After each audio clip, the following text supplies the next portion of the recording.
कैसे हैं आप लोग? बढ़िया, ठीक। राज्यसभा पढ़ लिए थे, अब लोकसभा देख लेंगे, ठीक है।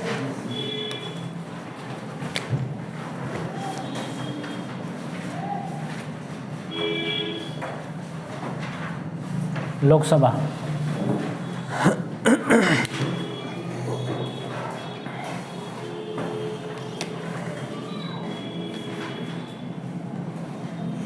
लोकसभा में सबसे पहले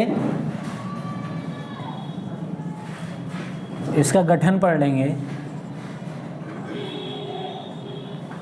लोकसभा का गठन जो होता है वो किस तरह से होता है, या किन किन अनुच्छेदों के आर्टिकल के अंतर्गत आते हैं, ठीक है। तो इसमें दो आर्टिकल होंगे, एक आर्टिकल 81 और दूसरा कोई बताएगा? दूसरा 331, ठीक है। आर्टिकल 331, इन दोनों को पढ़ लेंगे, ठीक है।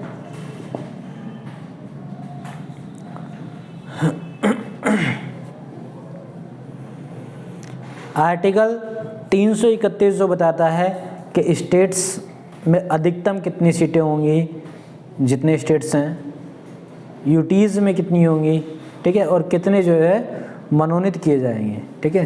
राज्य के द्वारा कितने सदस्य आएंगे, कितने शासित प्रदेशों के द्वारा कितने आएंगे और मनोनीत कितने किए जाएंगे, उन सीटों की बात कर लेंगे, ठीक है। तो पहले स्टेट्स की देख लेंगे, स्टेट्स की बात कर लेंगे। स्टेट्स की अगर बात करें तो अधिकतम 530, ठीक है, अधिकतम 530 अधिकतम सीटें, ठीक है। और फिर यूटीज़ की बात कर लेंगे, ठीक है। हाँ, चेंजेस है अब करंट का जो है उसके बाद में बात करेंगे, फिलहाल जो पहले रहा उसको समझ लेंगे, ठीक है। तो यूटीज़ की अगर बात करें तो 20 सीटें इसमें अधिकतम होंगी। कितनी होंगी? 20 अधिकतम सीटें। और मनोनीत सीटें 2 होंगी, ठीक है। मनोनीत कितनी होंगी?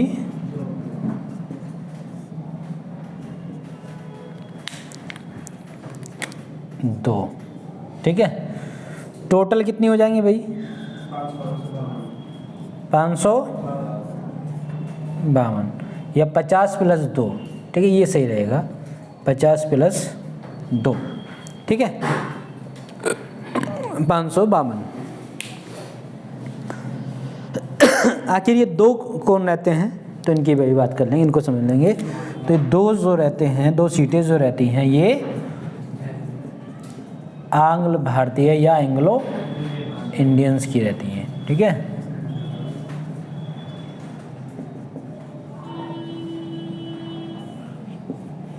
आंग्ल भारतीय को आप ठीक ठाक जानते हो, क्या होते हैं आंग्ल भारतीय या एंग्लो इंडियन क्या होते हैं, उसके बारे में ठीक ठाक जानते हो, जिसमें कि माता या पिता कोई एक में से विदेशी हो, ठीक है, या भारत का ना हो।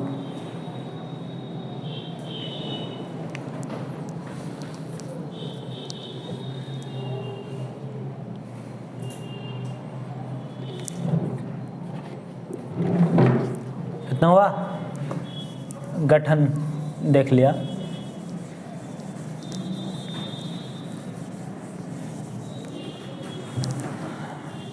तो अब आपसे कोई अगर पूछे क्वेश्चन कि लोकसभा की कुल कितनी सीटें होती हैं, तो क्या बताएंगे? 552, ठीक है। राज्यों से कितने?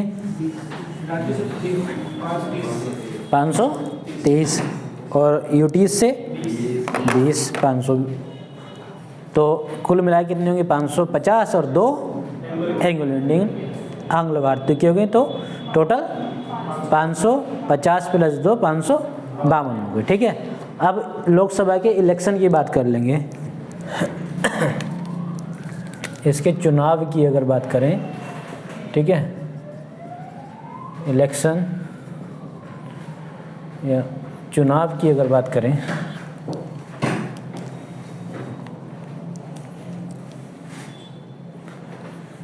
तो अगर मैं ये कहूँ कि डायरेक्ट इलेक्शन होता है तो सही रहेगा? नहीं, सही है। प्रत्यक्ष चुनाव होता है कि नहीं?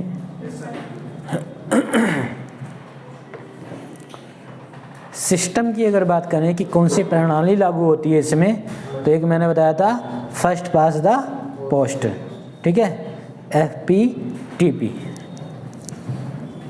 सिस्टम जो होगा वो फर्स्ट पास द पोस्ट। इसका मतलब क्या है? जो जीता वही सिकंदर, जो आ गया या जो पहले पायदान पे है वही जीतेगा, ठीक है। फर्स्ट पास द पोस्ट, चाहे तो लिखना चाहे तो लिख लो इसकी full form, first pass the post.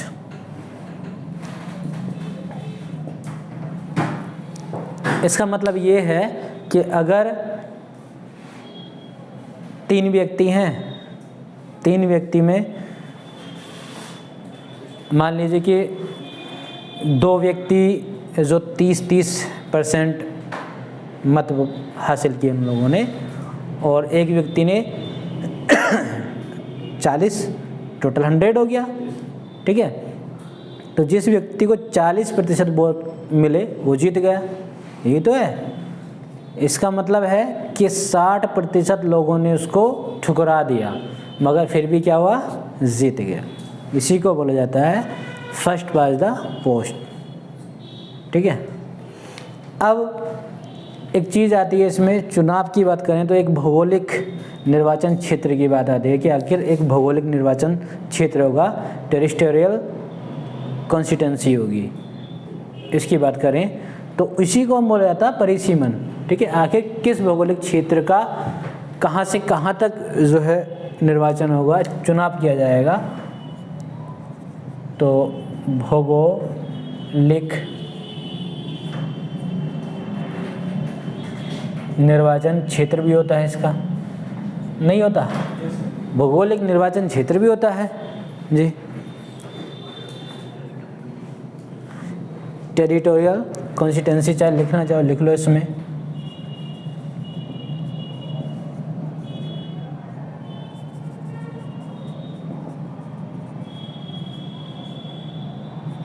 इसी को आप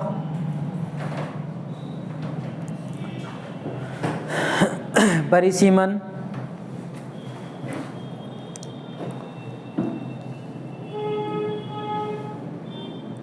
आगे पढ़ेंगे, इसी को परिसीमन बोलते हैं।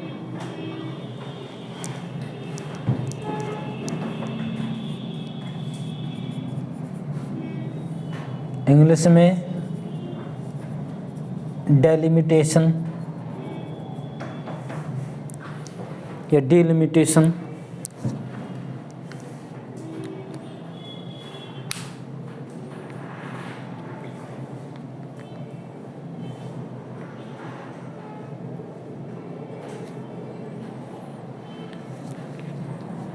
चुनाव में क्या होता है, ये भौगोलिक निर्वाचन क्षेत्र में ही जो निर्वाचन क्षेत्र की बात करें तो यहाँ पर लोकसभा में सिंगल मेंबर कॉन्स्टिट्यूंसी होती है, मतलब एकल सदस्य निर्वाचन क्षेत्र होता है, ठीक है।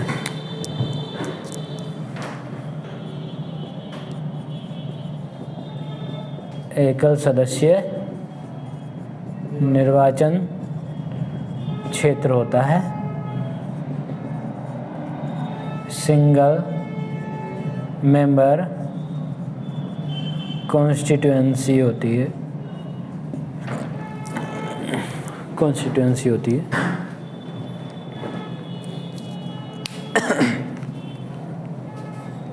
ये क्या है, लोकसभा के इलेक्शन को समझा है कि इलेक्शन की बात करेंगे तो इलेक्शन होता कैसा है, डायरेक्ट होता है, प्रत्यक्ष होता है, जनता के द्वारा होता है। सिस्टम क्या होता है इसमें, फर्स्ट पास द पोस्ट वाला सिस्टम होता है। और निर्वाचन क्षेत्र की बात करें तो भौगोलिक अवस्थिति के आधार पर निर्वाचन क्षेत्र या परिसीमन होता है, और एक ही लोकसभा में एक ही सदस्य होता है, एकल सदस्य निर्वाचन क्षेत्र होता है, ठीक है। अब बात कर लेंगे कार्यकाल क्या होता है, कार्यकाल की बात कर लेंगे। कितना हो गया?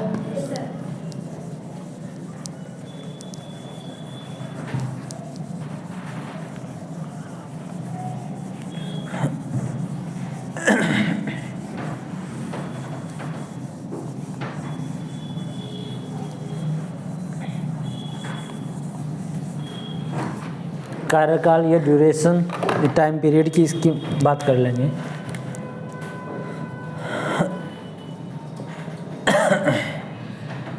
कार्यकाल कितना होता है इसकी बात कर लेंगे।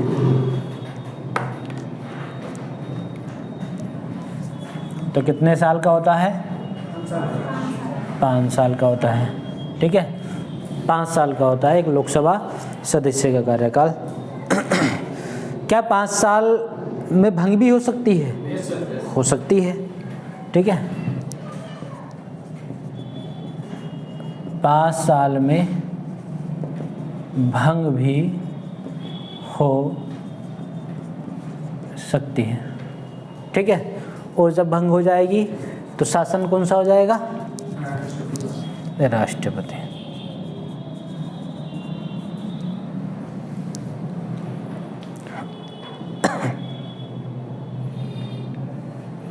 और मुझे बताइए राष्ट्रपति शासन कौन से अनुच्छेद के तहत लगता है?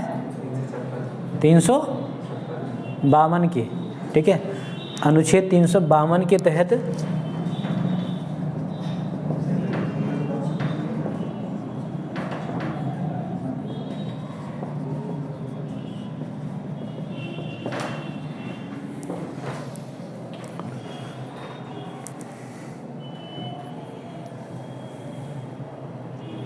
अगर अनुच्छेद 352 के तहत राष्ट्रपति शासन लगा हो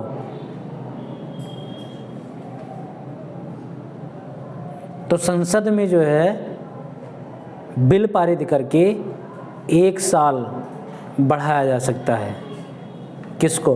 कार्यकाल को। लोकसभा के कार्यकाल को 1 साल बढ़ाया जा सकता है और यह अनंत काल तक रहेगा। ठीक है, मतलब पुनरावृत्ति हो सकती है, अनंत काल तक रहेगा।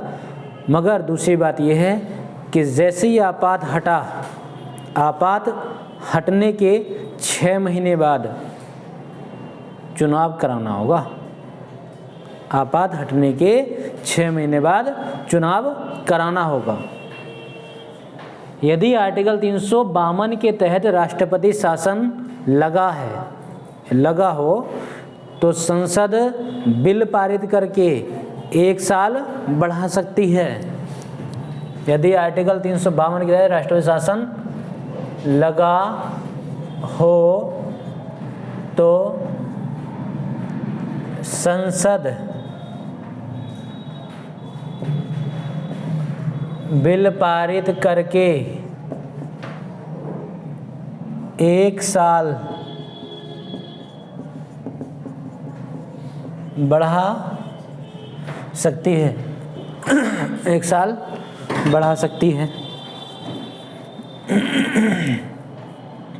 और यह अनंत काल तक रहेगा, हो सकता है। और यह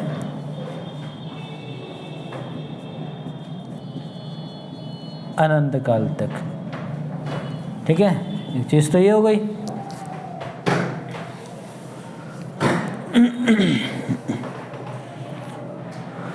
दूसरी कंडीशन ये है कि भैया आपात हटने के 6 महीने बाद जो है चुनाव कराना होगा। दूसरे में क्या है? आपात हटने के 6 माह में चुनाव कराना होगा। ठीक है,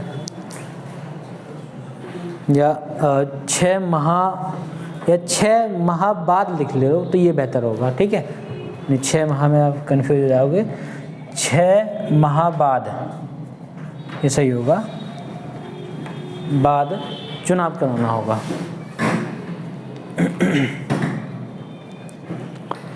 इसमें हम कह सकते हैं कि इसका मतलब ये है कि कहीं ना कहीं ये जो है 5 साल से अधिक करना हो रहा है। यही तो हो रहा है, मतलब कहीं ना कहीं क्या हो रहा है, 5 साल से अधिक करना है कार्यकाल को। तो यदि 5 साल से अधिक कार्यकाल करना होगा, ठीक है, तो उसके लिए क्या करना होगा, संविधान, हाँ, संशोधन के द्वारा, वही संविधान संशोधन ही होता है, संविधान संशोधन के द्वारा सीए के द्वारा, सीए समझ रहे हो ना, हाँ, कॉन्स्टिट्यूशन अमेंडमेंट।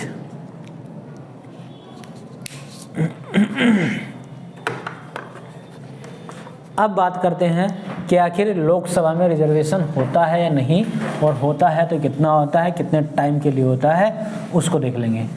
कितना हो गया,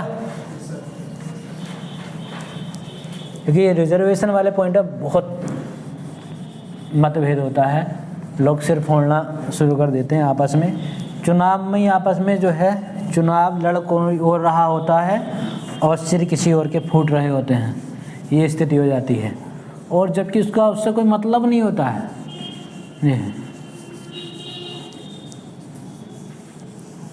और मुद्दा यही होता है कि आखिर रिजर्वेशन वाला, तो रिजर्वेशन या आरक्षण को देख लेंगे, लोकसभा में जो आरक्षण है उसकी बात करेंगे।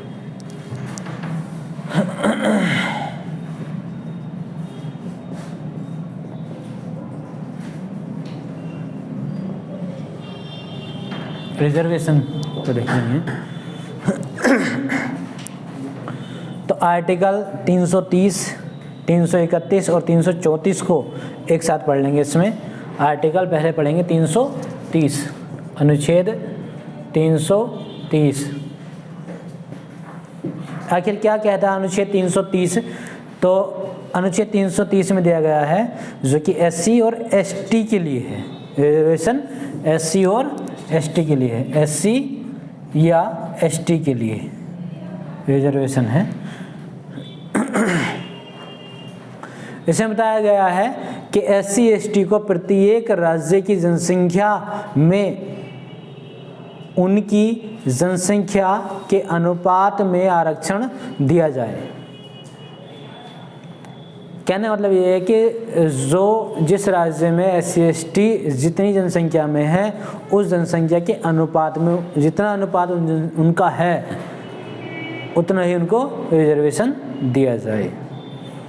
आर्टिकल 330 क्या कहता है कि एससी एसटी को प्रत्येक राज्य की जनसंख्या में, प्रत्येक राज्य की जनसंख्या में एससी एसटी को प्रत्येक राज्य की जनसंख्या में उनकी जनसंख्या के अनुपात में आरक्षण दिया जाए।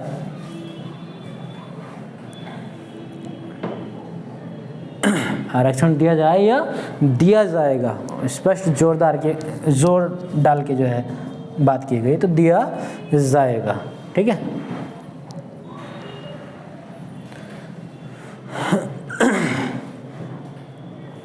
आर्टिकल 331 जो कहता है आरक्षण के संबंध में, तो ये एंग्लो इंडियन, आंग्ल भारतीय के बारे में बताता है। ठीक है,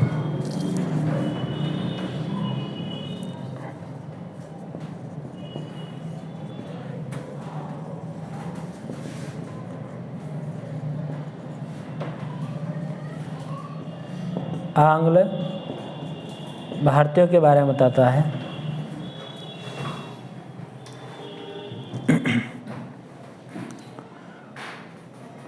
इसमें बताया गया कि अधिकतम लोकसभा में अधिकतम 2 स्थान होंगे, किनके?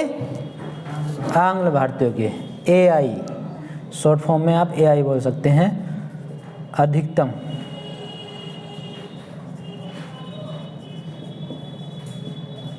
2 स्थान, ठीक है। अधिकतम क्या होंगे? 2 स्थान।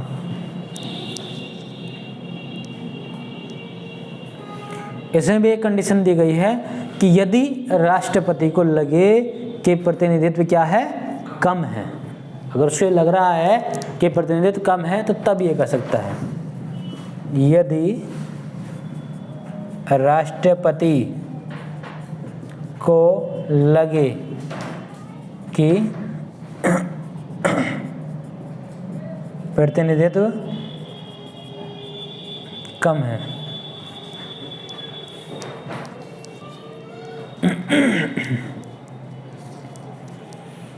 और आर्टिकल 334 को पढ़ेंगे। इसमें दिया गया है एक समय सीमा के बारे में दिया गया है। समय सीमा किसकी? आरक्षण की, रिजर्वेशन की, ठीक है। आखिर इसकी समय सीमा क्या होगी? टाइम लिमिट के बारे में दिया गया है।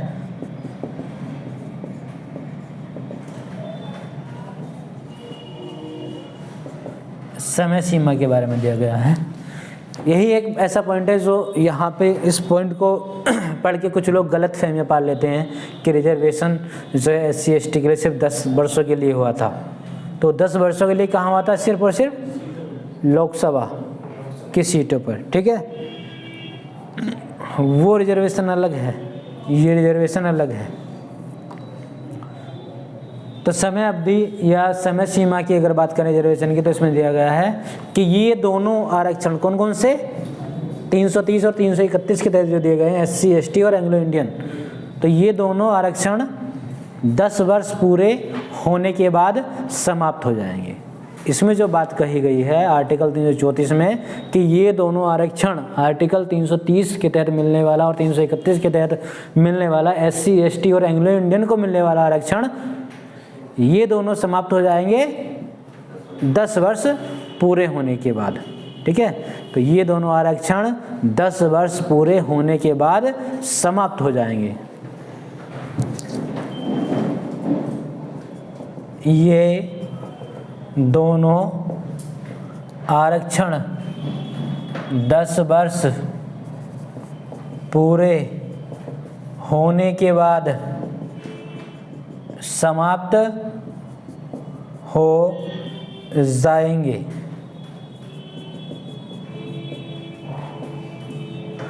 कौन से ये दोनों? मैं फिर बता रहा हूं, कौन से ये दोनों? जो SC/ST और एंग्लो इंडियन के लिए दिए गए थे, ठीक है। 10 वर्ष पूरे होने के बाद समाप्त हो जाएंगे, ये दिया गया था। मगर 95वां संविधान संशोधन जब हुआ, 95वां संविधान संशोधन करके 70 वर्ष कर दिया। 95वां संविधान संशोधन करके इसको क्या कर दिया? 70 वर्ष कर दिया। तो यहाँ लिख दो बेटा, 95वां संविधान संशोधन करके इसको 70 वर्ष कर दिया, ठीक है, कर दिया। इतना हो गया, रिजर्वेशन हो गया। लोकसभा का गठन देख लिया, उसके बाद में लोकसभा का चुनाव, कार्यकाल, आरक्षण, और अब लोकसभा के परिसीमन की बात कर लेंगे, जो कि एक बार जिक्र भी हुआ है। अब डिटेल में पढ़ लेंगे आखिर परिसीमन होता क्या है, डिलिमिटेशन क्या होते हैं, उसको पढ़ लेंगे। इसको रेज कर दें।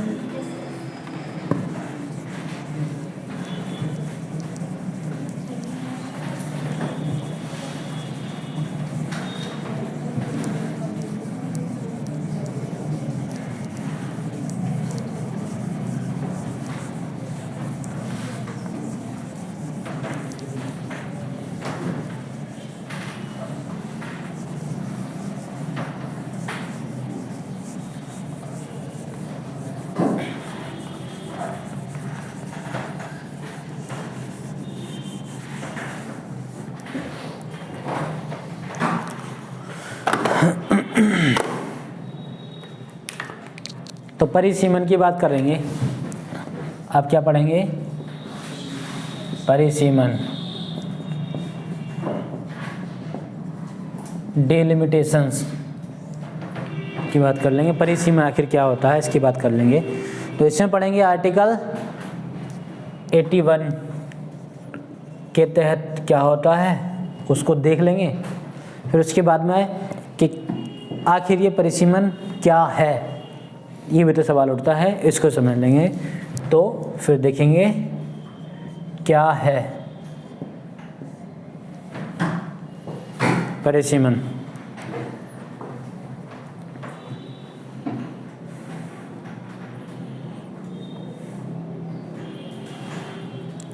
तो आर्टिकल 81 में 2 सिद्धांत दिए गए हैं, ठीक है।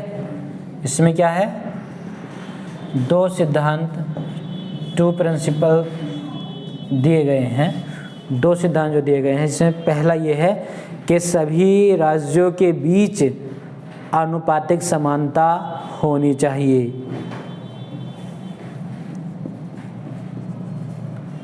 सभी राज्यों के बीच आनुपातिक समानता होनी चाहिए। ऐसा नहीं कि कहीं 20 लाख पे एक प्रतिनिधि है, कहीं 10 लाख पे एक प्रतिनिधि है, तो कहीं बजट तो उतना ही आ रहा है एक जो लोकसभा सदस्य के कोष में आता है। और दूसरी चीज़ बताई गई है कि एक राज्य के भीतर सभी निर्वाचन क्षेत्रों के बीच यथासंभव, मतलब कोशिश हो कि पूर्ण समानता होनी चाहिए। पहले में क्या था, सभी राज्यों के बीच आनुपातिक समानता होगी, सब राज्यों को बता दिया। अब दूसरे में बता रहा है कि एक राज्य के भीतर सभी निर्वाचन क्षेत्र में यथासंभव पूर्ण समानता होनी चाहिए। इसमें क्या बता रहा है कि एक राज्य के सभी निर्वाचन क्षेत्रों में यथासंभव पूर्ण समानता होनी चाहिए। कि भाई राज्यों में तो सब में होनी भी चाहिए, वो तो एक सिद्धांत में दे दिया। दूसरे सिद्धांत में बताया गया कि एक राज्य के अंतर्गत जितने निर्वाचन क्षेत्र आते हैं उनमें भी जो है प्रत्येक निर्वाचन क्षेत्र में यथासंभव हो सके तो हर एक में क्या हो, पूर्ण समानता हो, ठीक है। ये दिया गया, तो ये दोनों सिद्धांत है जी।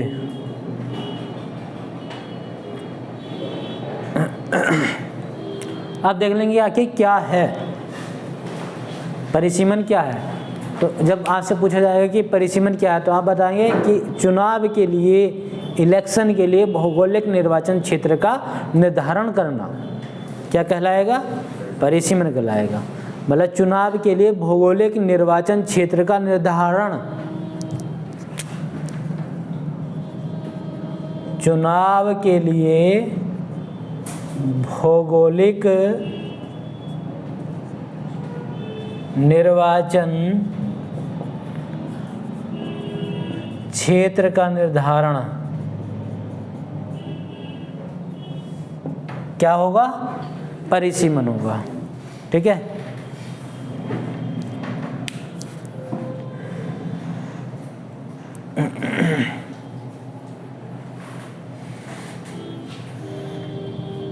आखिर इसकी प्रक्रिया की बात करें तो प्रक्रिया क्या होती है, प्रक्रिया तो आप चाहे तो प्रक्रिया में लिख लो, चाहे अलग से एक बिंदु बना लेंगे कि प्रत्येक जनगणना के आंकड़े प्रकाशित होने पर, प्रत्येक जनगणना के आंकड़े प्रकाशित होने पर,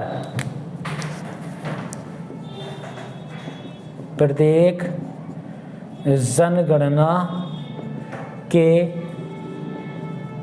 आंकड़े प्रकाशित होने पर, विधि होने पर संसद विधि बनाकर क्या करेगी, परिसीमन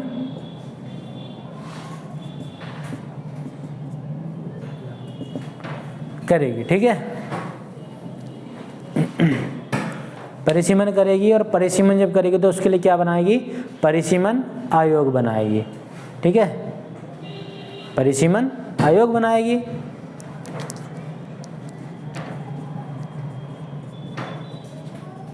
परिसीमन आयोग बनेगा। संसद विधि बनाकर परिसीमन आयोग बनाएगी और उसके बाद परिसीमन करेगी। ठीक है, ऐसा नहीं कि परिसीमन करके परिसीमन आयोग बनाएगी। हाँ, यहाँ कंफ्यूज नहीं होना है। सबसे पहले संसद विधि बनाकर परिसीमन आयोग बनाएगी और उसके बाद में परिसीमन करेगी। यहाँ लिख दें, नीचे लिख दें, कहो तो है। अरे लिख लो, कभी तुम फिर आरोप लगा दो कि नहीं ये तो गलत था, ऐसे नहीं हो सकता। परिसीमन करेगी। ठीक है,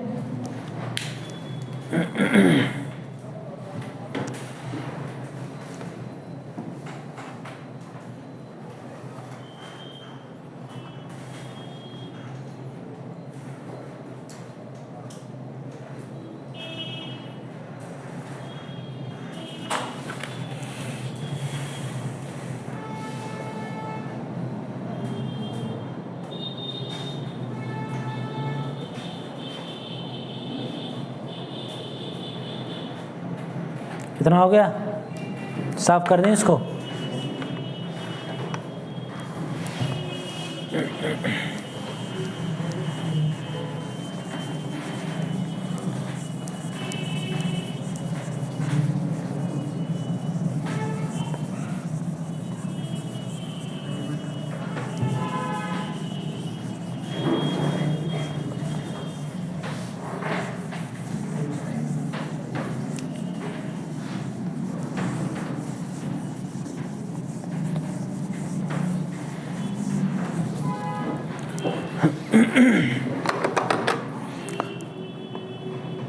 लोकसभा का आपने गठन देख लिया। ठीक है, कार्यकाल, अवधि और रिजर्वेशन आरक्षण को देख लिया। ठीक है, परिसीमन को भी समझ लिया। अब बात कर लेंगे कि जो एक व्यक्तिगत मान लीजिए या एक मानव के स्वरूप को मान लीजिए, उसकी अगर बात करें तो लोकसभा में रिजर्वेशन किनका है किनका नहीं, उसको समझ लेंगे। ठीक है, तो लोकसभा में रिजर्वेशन, ठीक है, तो क्या ओबीसी को रिजर्वेशन मिलता है लोकसभा में? नहीं मिलता। ठीक है, नहीं मिलता है। ठीक है, क्या धार्मिक आरक्षण है, रिलीजन को मिलता है कि नहीं?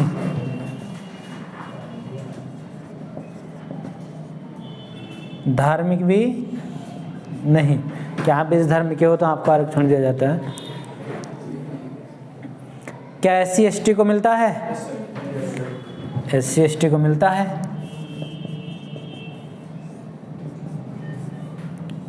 और किसको मिलता है? एंग्लो इंडियंस को मिलता है। ठीक है,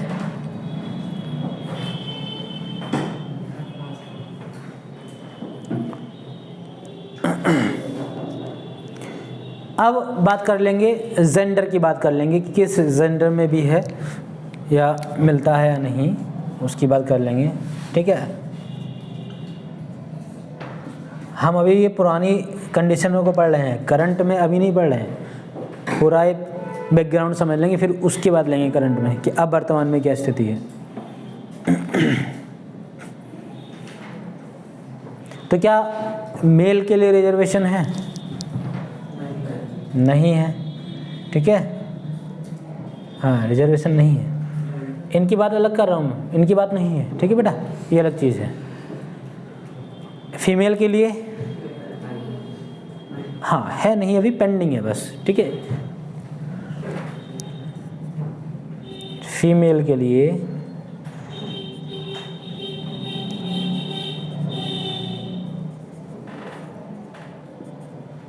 (108) संविधान संशोधन के तहत क्या है? पेंडिंग है। ठीक है, पेंडिंग रहा। और कोई है ऐसा, क्या थर्ड जेंडर को मिलता है? हाँ,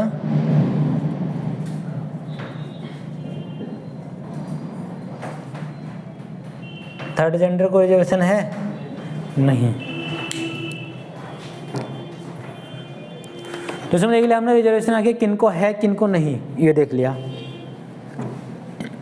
अब देख लेंगे जो एक चीज़ बची इसमें कि आखिर दोनों सदन, चाहे वो लोकसभा हो चाहे राज्यसभा हो, इनके जो पदाधिकारी होते हैं वो कौन कौन होते हैं, उनके बारे में जानकारी होनी चाहिए। तो इतना साफ कर दे बेटा, ठीक है।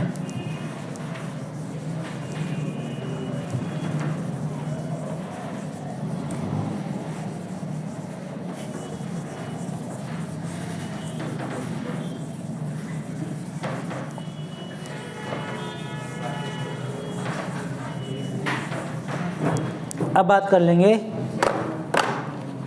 लोकसभा या राज्यसभा या संसद के दोनों सदनों के पदाधिकारी। तो ये अलग है इससे, ठीक है, इसी में मत लिख लेना, रेज कर दूँ।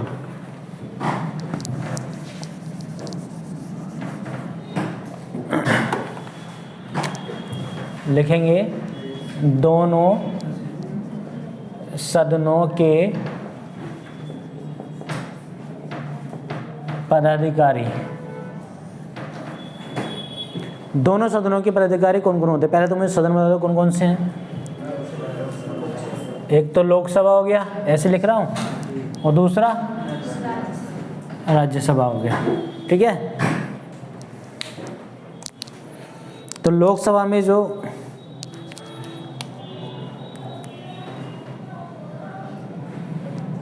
पदाधिकारी होते हैं, स्पीकर या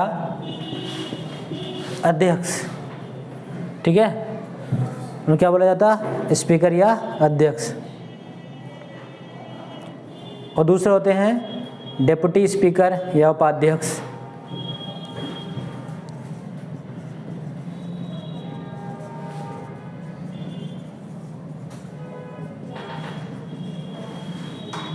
उपाध्यक्ष।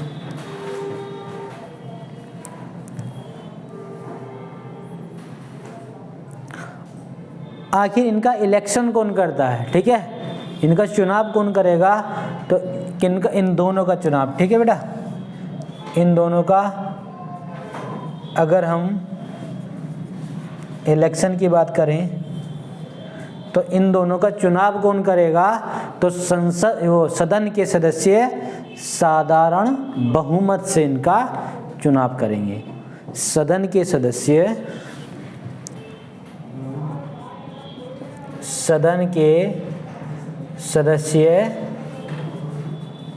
साधारण बहुमत से, ठीक है। अब बात कर लेंगे, ये तो इनके चुनाव की बात हो गई। साथ ही साथ देख लेंगे आखिर इनके हटाने का क्या तरीका होगा, ठीक है भाई। इनको अगर आपने चुन लिया तो इनके हटाने का भी तो तरीका होगा कोई। तो हटाने का तरीका,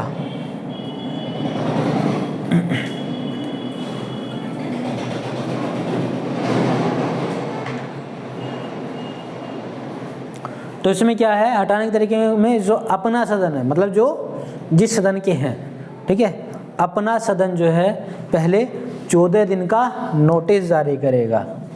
मतलब अपना सदन क्या करेगा? 14 दिनों का नोटिस जारी करेगा, नोटिस देगा।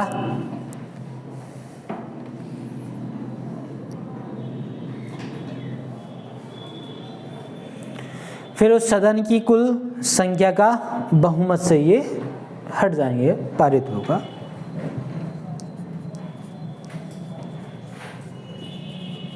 सदन की कुल संख्या का बहुमत होगा, ये हट जाएंगे।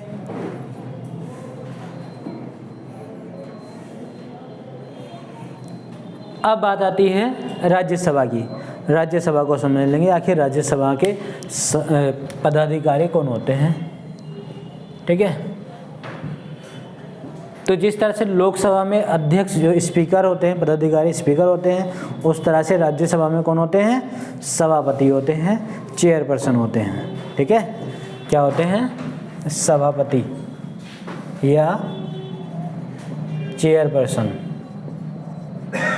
सभापति।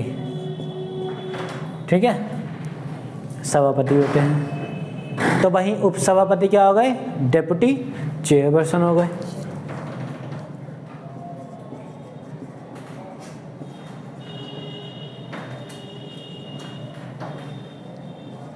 उप सभापति, डेप्यूटी चेयरपर्सन।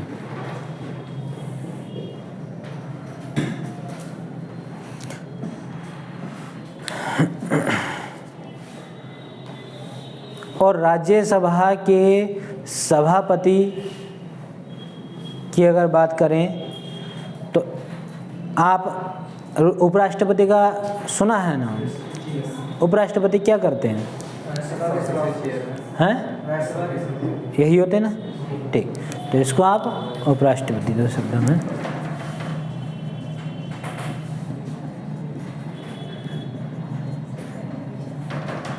अब देखते हैं कि आखिर क्या है इनके निर्वाचन और हटाने का तरीका।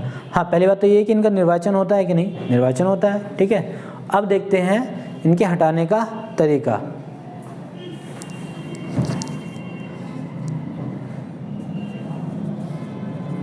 निर्वाचन उपराष्ट्रपति का आपने देख भी लिया था, अब हटाने का तरीका देख लेंगे।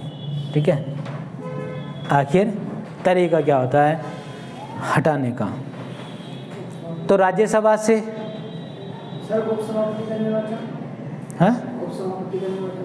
हाँ वही बात तो है, उपसभापति या उपराष्ट्रपति या फिर जो है उपनिर्वाचन, वो उपराष्ट्रपति का निर्वाचन करेंगे और फिर इनके हटाने की प्रक्रिया करेंगे। तो इनकी तो एक ही तो बात है। राज्यसभा का सभापति कौन होता है, उपराष्ट्रपति। तो एक ही तो बात हो गई, एक ही बात हो गई। ठीक है, हटाने की प्रक्रिया की बात करें तो आप सिर्फ यहाँ अभी जो जिक्र करेंगे वो सिर्फ और सिर्फ सभापति के नाम से करेंगे, उपराष्ट्रपति के नाम से नहीं पढ़ेंगे। उपराष्ट्रपति का अलग पढ़ा हमने। ठीक है, निर्वाचन की प्रक्रिया, हटाने की प्रक्रिया, पद अलग अलग है ना, पद अलग अलग है। ठीक, तो हटाने की प्रक्रिया में वही कि जैसे राज्यसभा से, जैसे वहाँ पे क्या था अपने सदन से, यहाँ पे राज्यसभा से 14 दिन का नोटिस जारी होगा और फिर सदन की कुल संख्या का बहुमत होना चाहिए। सेम वही है, इसमें क्या है, राज्यसभा से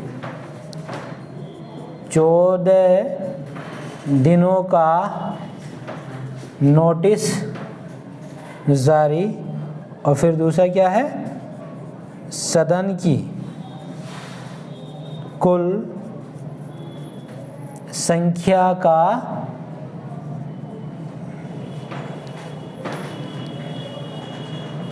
बहुमत होगा, हट जाएंगे। ठीक है, ये किसके लिए है, सभापति के लिए है।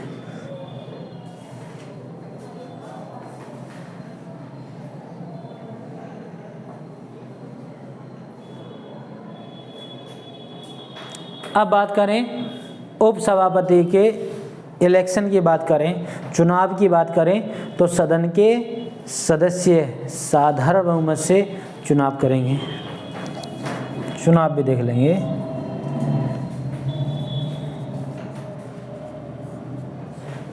हाँ, सदन के सदस्य साधारण बहुमत से। अब अगर हम ये कहें कि भैया हटाने की प्रक्रिया क्या है, हटाने की प्रक्रिया, तो हटाने की प्रक्रिया वही होगी जो इन दोनों को, स्पीकर्स और डिप्टी स्पीकर को हटाने का तरीका है, वही प्रक्रिया उपसभापति। मतलब 14 दिनों का नोटिस और सदन की कुल संख्या का बहुमत। ठीक है।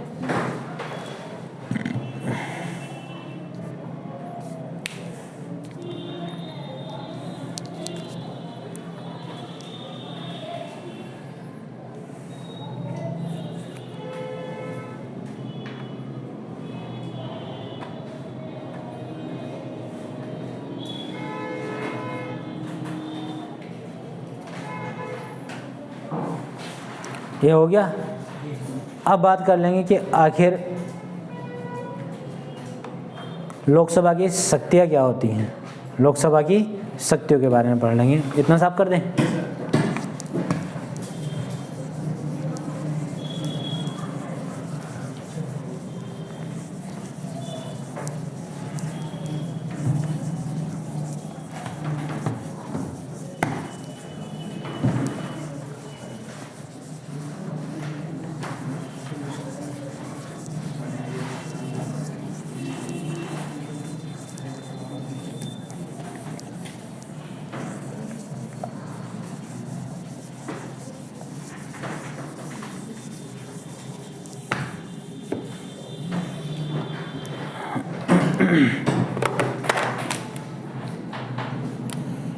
तो लोकसभा की शक्तियां देख लेंगे, इसको भी साफ कर लें पूरा।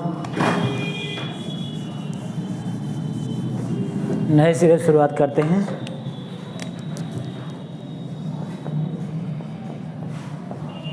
लोकसभा की शक्तियां। आखिर लोकसभा की शक्तियां क्या होती हैं, लोकसभा के पास कौन कौन सी शक्तियां हैं, इनकी बात कर लेंगे। तो सबसे पहले देख लेंगे विधायी शक्ति कौन सी है। विधायी नहीं बेटा, विधायी, ठीक है। और दूसरा देख लेंगे वित्तीय, फाइनेंशियल। वित्तीय शक्ति कौन सी होती है।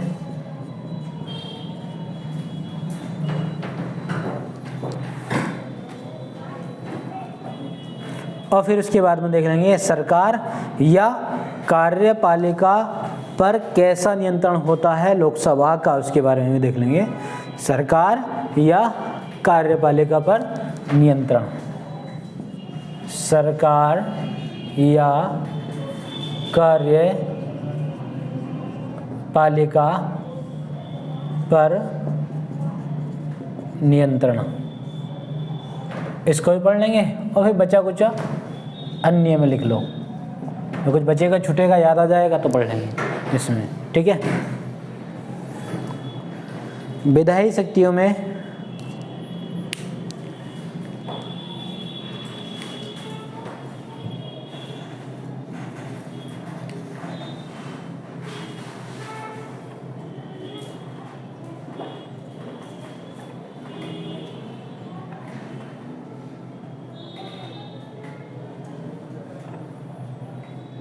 धन विधेयक पे जो विधायी शक्ति लोकसभा रखता है तो वो सुप्रीम पावर रखता है, ठीक है, बड़ी एक शक्ति रखता है।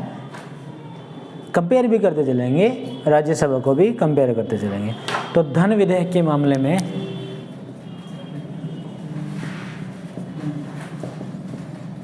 धन विधेयक के संबंध में क्या रखेगा, ये supreme power, Lok Sabha supreme power होती है। और फिर आता है एक वित्तीय विधेयक, फाइनेंशियल बिल की बात होगी।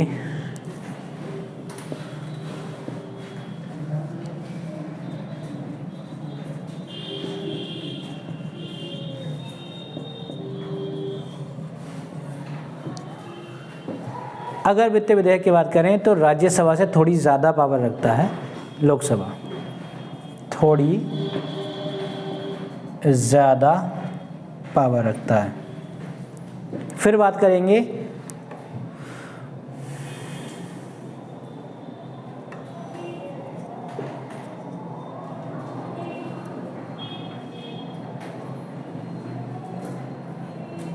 अगर दोनों ही बिल, जो कि धन विधेयक और वित्तीय विधेयक, अगर दोनों ही बिल साथ में पारित करने हो तो ऐसी स्थिति में बराबर महत्व रखता है।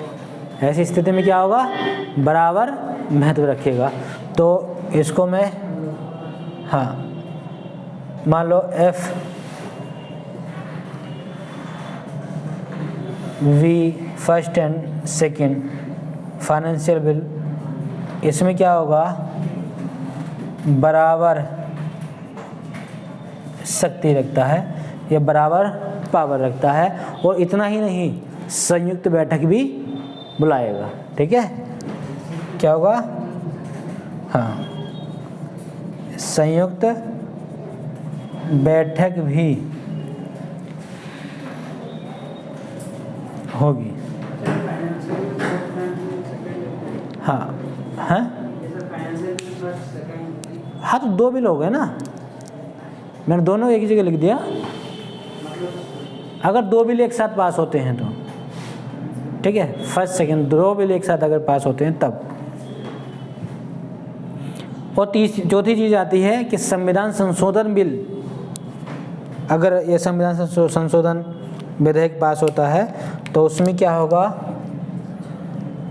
कॉन्स्टिट्यूशन अमेंडमेंट अगर बिल पारित होता है तो इसमें जो है बराबर की शक्ति रखता है राज्यसभा से।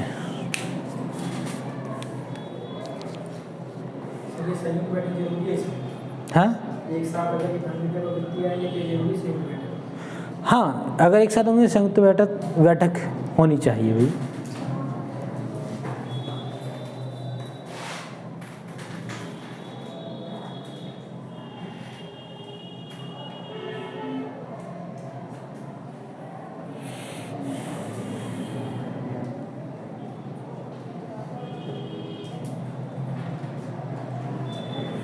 अब कुछ मामले में ये कन्फ्यूजन हो कि आखिर क्या धन विधेयक और वित्तीय विधेयक तो क्या मिलता जुलता होगा, क्या कैसे होता, ये तो समझ नहीं आ रहा, कन्फ्यूजन की स्थिति है, तो उसको समझ लेंगे। तो ये विधायी मामलों में धन और वित्तीय विधेयक हैं।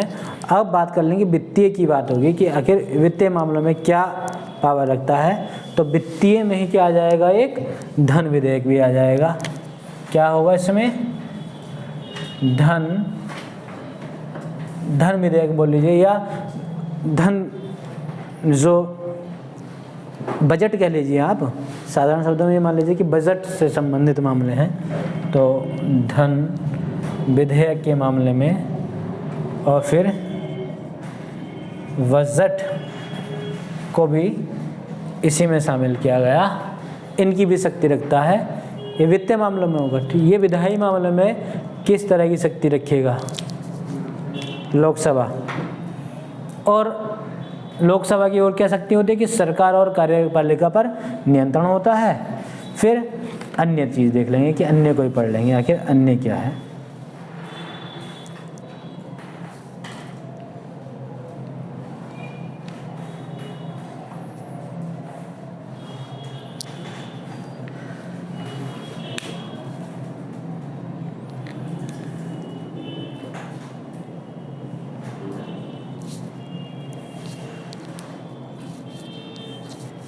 इतना हो गया। आखिर ये तो लोकसभा का पढ़ लिया था, राज्यसभा की पढ़ लें। तो जब सारे काम ये कर रही है, लोकसभा का आप देख रहे हो कि वर्चस्व ही नज़र आता है, तो आखिर राज्यसभा की क्या प्रासंगिकता है, क्या रेलेवेंस है, उसको देखेंगे। तो अब एक अलग से टॉपिक पढ़ लेंगे कि राज्यसभा की प्रासंगिकता क्या है।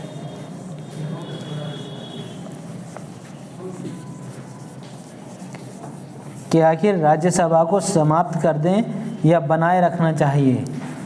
ठीक है, हाँ क्या बेटा, पढ़ाएंगे?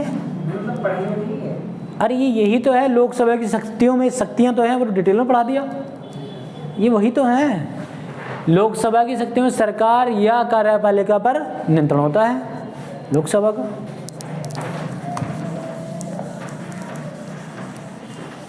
अन्य में आप पढ़ा देंगे वही, जो राज्यसभा की प्रासंगिकता की अगर बात कर रहे हैं तो उसको भी देख लेंगे अलग से। तो राज्यसभा की प्रासंगिकता, राज्यसभा की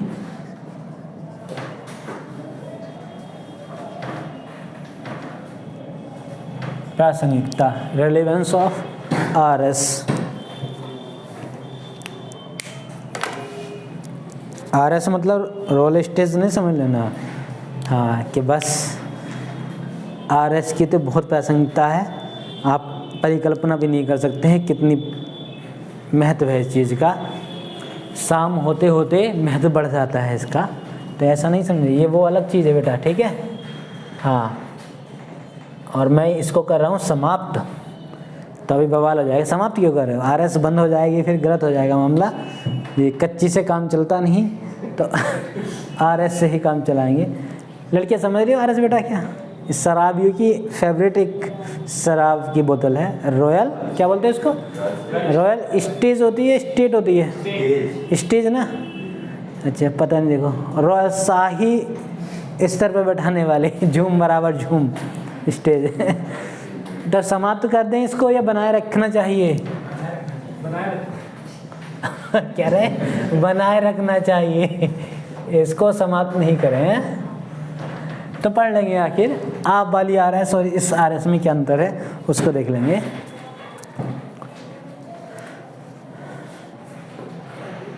पहले देख लेंगे कि समाप्त करने के क्या क्या बिंदु होंगे जो लगते हैं कि हाँ इन बिंदुओं को पढ़ के या समझ के आ सकता है कि समाप्त कर देना चाहिए। उन बिंदुओं को देख लेंगे। तो इसमें जिक्र करेंगे कि देश हित में विधेयकों में बाधा के पारित कराना चाहिए, और राज्यसभा में मतलब जैसे क्या है, आप विपक्ष भी कह सकते हो। तो देश हित के विधेयकों में बाधा, देश हित के विधेयकों मतलब बिल्स में बाधा उत्पन्न करता है। और दूसरी चीज़ क्या है कि राज्यों का प्रतिनिधित्व नहीं करता है। राज्यों का प्रतिनिधित्व थोड़ी ना करता है राज्यसभा, वो तो लोकसभा से आते हैं। राज्य के अगर बात करें जो प्रतिनिधित्व हैं वो लोकसभा में आते हैं, तो सीधे सीधे तौर पर ये राज्यसभा का प्रतिनिधित्व नहीं करती। राज्यों का प्रतिनिधित्व नहीं करती, ठीक है, राज्यों का प्रतिनिधित्व नहीं करती।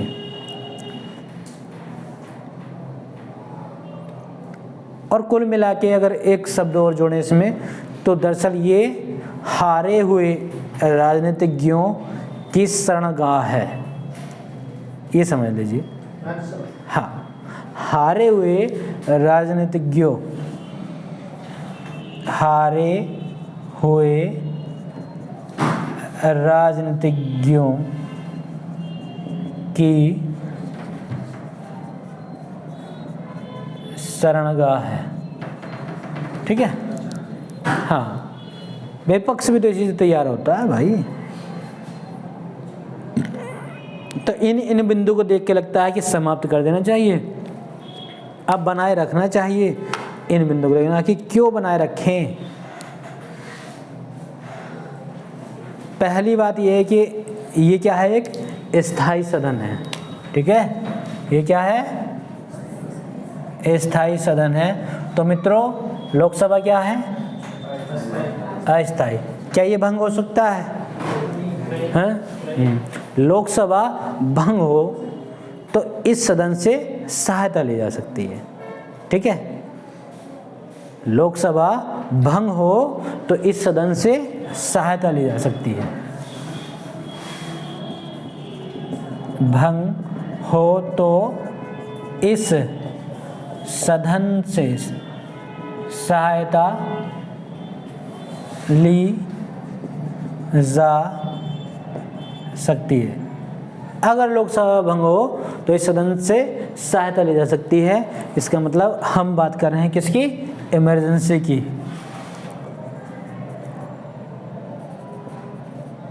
आपातकाल की, इमरजेंसी की बात कर रहे हैं।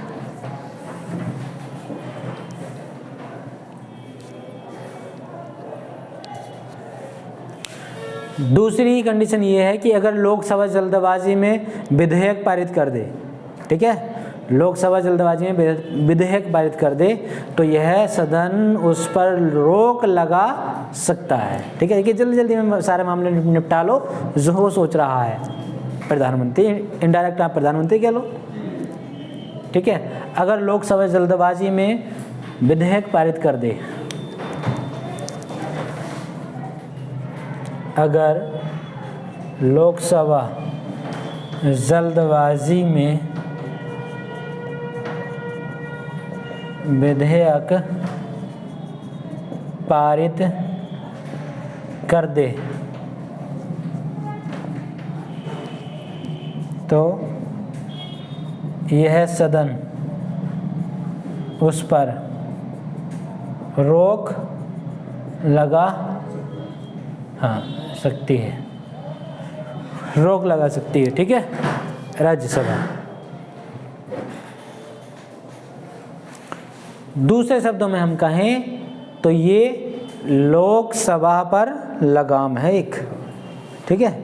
क्या है? लोकसभा पर लगाम या अंकुश लगाम।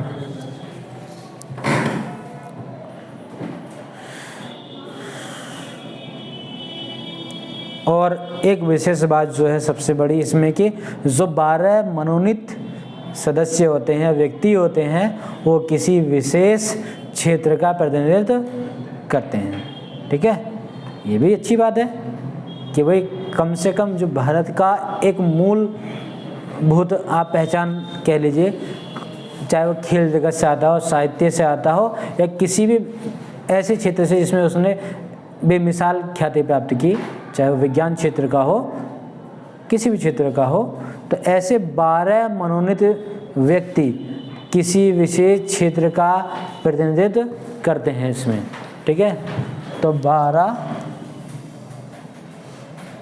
मनोनीत व्यक्ति किसी विशेष क्षेत्र का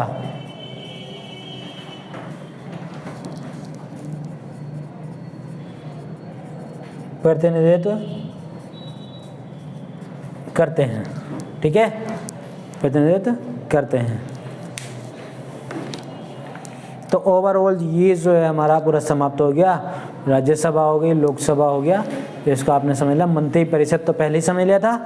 अब जो बचा हमारे, अब शुरुआत कर लेते हैं कि बार बार जिस शब्द का जिक्र हो रहा है वो विधेयक या बिल आखिर क्या है, ठीक है। यहाँ बार बार लिखे भी गए कि धन विधेयक, वित्त विधेयक, तो कुछ लोगों के मन में आ रहा है कि सर अब बताइए क्या है धन विधेयक, क्या है वित्त विधेयक, क्या है, इसलिए मैंने वहाँ पे होल्ड पर रख दिया था। अगर वहाँ इनको बताने लगता तो फिर पूरा एक कॉन्सेप्ट बिगड़ जाता।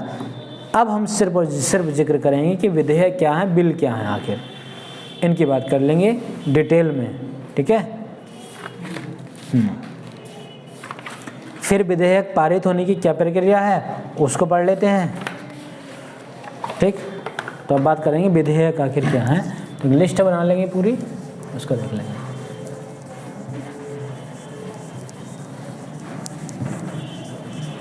तो आज ओवरऑल पूरी पॉलिटी हम जो है समाप्त करके ही हटेंगे ने। ये आप लोगों ने प्रण लिया है तो फिर मैं क्या कर सकता हूँ इसमें, ठीक है। इतना हो गया बेटा, ठीक। और आप लोगों के बारे में जो है पहले से हम सुनते आ रहे हैं, अखबार में आए दिन खबर छपती है कि जो DPS के स्टूडेंट है बड़े जुझारू टाइप के हैं, 24 में से 36 घंटे पढ़ने की क्षमता रखते हैं, ठीक है। हाँ हाँ, ये अफवाह थी क्या? सही। अच्छा, तो लिखिए, फिर लिख लीजिए क्वेश्चन। हाँ, क्वेश्चन निकलो डेली आंसर राइटिंग के लिए लिखिए। सांस में सांस है कुछ के प्राण निकलने वाले थे, नहीं तो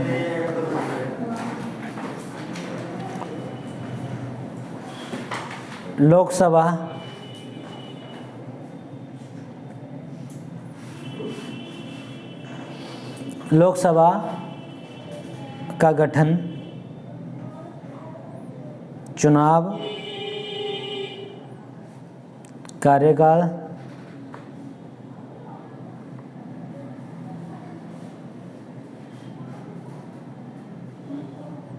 से आप क्या समझते हैं?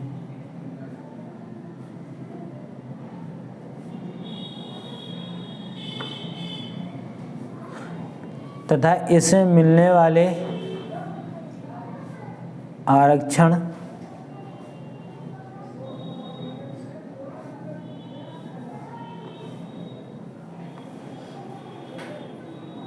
की व्याख्या कीजिए।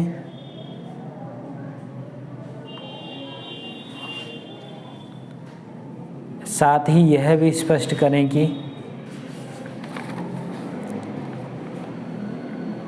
यह आरक्षण किन किन लोगों को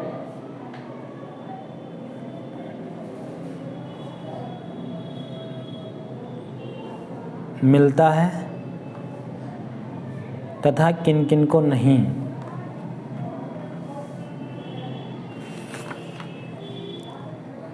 साथ ही इसके परिसीमन का उल्लेख भी करें या परिसीमन को स्पष्ट भी करें। एवं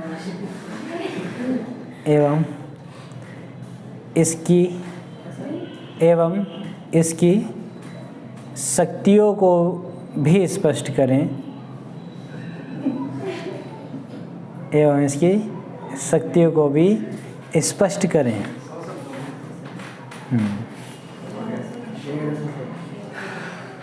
स्पष्ट करें, ठीक है। हाँ, और बढ़ाना चाहो तो बढ़ा दो इसमें। नहीं, 200 सब